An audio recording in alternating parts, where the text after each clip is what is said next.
మత్తయి సువార్త యోహాను సువార్త 15:5 వాక్యం.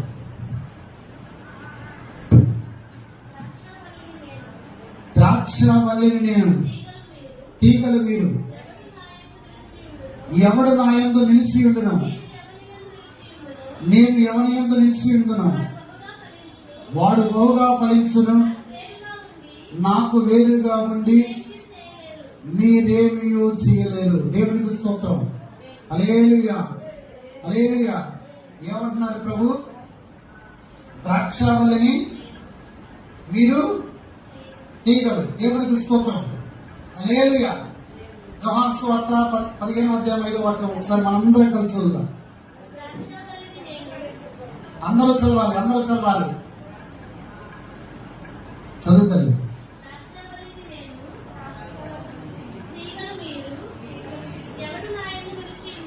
ఎవడు నా యందు నిలిచి ఉండును, నేను ఎవని యందు నిలిచి ఉండును, వాడు బహుగా ఫలించును. నాకు వేరుగా ఉండి మీరేమీ చేయలేరు. హల్లెలూయా. మీ ప్రార్థనకు దేవుడు జవాబు ఇవ్వాలంటే ద్రాక్ష వల్లితో తీగలు ఏ విధంగా అయితే అంటు కట్టబడి ఉంటాయో ప్రభుతో మీరు అంటు కట్టబడి ఉండాలి. దేవునికి స్తోత్రం. హల్లెలూయా. ద్రాక్ష చెట్ట, ద్రాక్ష తీగ. ద్రాక్ష చెట్ట, ద్రాక్ష తీగ. చెట్ట అది మరి బైబిల్ పండితులు అందరూ ఇక్కడే ఉన్నారు. దేవునికి స్తోత్రం. హల్లెలూయా. ద్రాక్ష చెట్ట, ద్రాక్ష తీగ. మీరు ఆడడం కలులారా, వెనకాల కూర్చున్నాడు, ఎడం చేతి పైన కూర్చున్నాడు మాత్రమే, కుర్చీలో కూర్చున్నాడు మాత్రమే చెప్పాలి. ద్రాక్ష చెట్ట, ద్రాక్ష తీగ. తీగ. హల్లెలూయా. తీగ నిజమేనా? తీగ. హల్లెలూయా, హల్లెలూయా. ద్రాక్ష చెట్ట, ద్రాక్ష తీగ. తీగ. దేవునికి స్తోత్రం. హల్లెలూయా. తీగలు వస్తాయి. తీగలు ఇంటి పెడితే వెళ్ళిపోతా ఉంటాయి. కానీ ఆ మొదలతో ఉన్నంతసేపు తీగలు పచ్చగా ఉంటాయి. ఆ మొదలతో అంటుకట్టబడి ఉన్నంతసేపు తీగలు మంచి ఫలాలు ఇస్తాయి. ఆ మొదలతో అంటుకట్టబడి ఉన్నంతసేపు తీగలు మంచి ప్రతిఫలాలు ఇస్తాయి. ఆ మొదలతో అంటుకట్టబడి ఉన్నంతసేపు తీగలు మంచిగా వృద్ధి చెందుతాయి. ఆ మొదలతో అంటుకట్టబడి ఉన్నంతసేపు తీగలకి మంచి మంచి ద్రాక్షాలు వస్తాయి. హల్లెలూయా. ఎప్పుడైతే ఈ తీగ మీరు నాకెందుకని ఆ ద్రాక్ష కొమ్మ ఏదైతే లోపలికి వేరుగా వెళ్ళిపోయిందో ఆ మొదలకి అంటు కట్టబడి ఉండకుండా వదిలేస్తే ఎండిపోయింది. హల్లెలూయా. వాడిపోయింది. వాడిపోయిన దాన్ని, ఎండిపోయిన దాన్ని తీసుకెళ్ళి మనం ఎక్కడ వేస్తాం? అగ్నిలో వేసేస్తాం, కాలిపోయింది. కానీ మనము ఎండిపోకుండా ఉండాలంటే, వాడిపోకుండా ఉండాలంటే, అగ్నిలో కాల్చబడకుండా ఉండాలంటే, వేరు పరచబడకుండా ఉండాలంటే మనం ఎల్లప్పుడూ ప్రభువులో స్థిరత్వము కలిగి ప్రభువుతో అంటు కట్టబడి మరి మాత్రమే జీవించాలి. ప్రభువుతో అంటు కట్టబడి జీవించినప్పుడు ఖచ్చితంగా మన ద్వారా దేవుడు తన నామానికి మహిమ తెచ్చుకుంటాడు.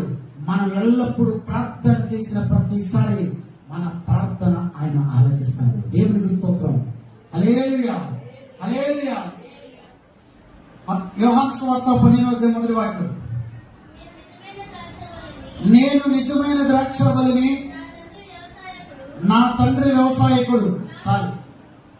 నేను నిజమైన ద్రాక్షవల్లిని, నా తండ్రి వ్యవసాయకుడు. దేవునికి స్తోత్రం.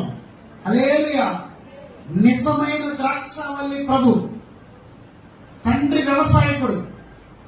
ఒక ద్రాక్ష చెట్టు, ఒక ద్రాక్ష తోట ఫలభరితంగా మారాలంటే, ఒక ద్రాక్ష తోట మంచిగా ఫలించాలంటే, ఒక ద్రాక్ష తోట మంచి ఫలాలు ఇవ్వాలంటే, మొక్కగా ఉన్నప్పుడు ద్రాక్ష తీగకు వాళ్ళు ఏం చేస్తారంటే ఒక కర్రను యాడ్ చేస్తారు. ఆ కర్రను దాంతో అంటుకట్టబడతారు. ఆ కర్రకు అంటుకట్టబడినప్పుడు ఆ ద్రాక్ష తీగ ఆ ద్రాక్ష అది ఏదైతే ఆ మొదలు ఉంటుందో ఆ మొదలు కట్టుకట్టబడినప్పుడు అది పెరిగే కొద్దిగా తీగలన్నీ కూడా పందిర్లాగా వెళ్ళిపోతా ఉంటాయి. హల్లెలూయా, హల్లెలూయా. నేను నిజమైన ద్రాక్షవల్లి. దేవునికి స్తోత్రం.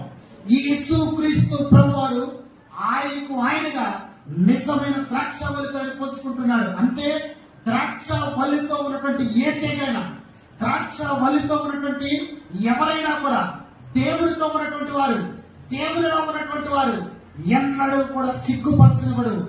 దేవునిలో ఉన్నటువంటి వారిని, దేవునితో ఉన్నటువంటి వారిని నా దేవుడు ఎన్నడూ సిగ్గుపరచడు. వాళ్ళు ఎక్కడ ప్రార్థన చేసినా, హల్లెలూయా, అరణ్యంలో ప్రార్థన చేసినా వారి ప్రార్థన దేవుడు ఆలకిస్తాడు. ఇంటి దగ్గర ప్రార్థన చేసినా వాళ్ళ ప్రార్థన దేవుడు ఆలకిస్తాడు. ఇంట్లో ప్రార్థన చేసినా వాళ్ళ ప్రార్థన దేవుడు ఆలకిస్తాడు. మందిరంలో ప్రార్థన చేసినా వాళ్ళ ప్రార్థన ఆలకిస్తాడు. ఈ రోజున దేవునితో అంటు కట్టబడకుండా, దేవునితో నిలబడకుండా, దేవుని సన్నిధిలో ఉండకుండా, దేవునితో ప్రయాణించకుండా, దేవుని సన్నిధిలో ముందుకెళ్లకుండా ఎవరైతే ఉన్నారో ఏ రోజుకైనా వాళ్ళు వాడిపోతారు, వాళ్ళు ఎండిపోతారు. దేవునికి దూరంగా ఉన్న వాళ్ళు ఫలభరితంగా మానరు. దేవునికి స్తోత్రం.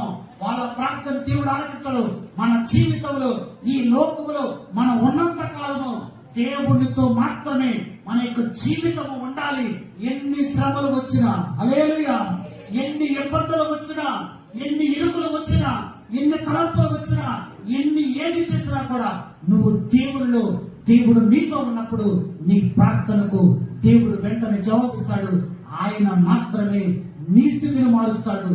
ఎల్లప్పుడూ కూడా నిన్ను ఫలభరితంగా మారుస్తాడు. గట్టిగా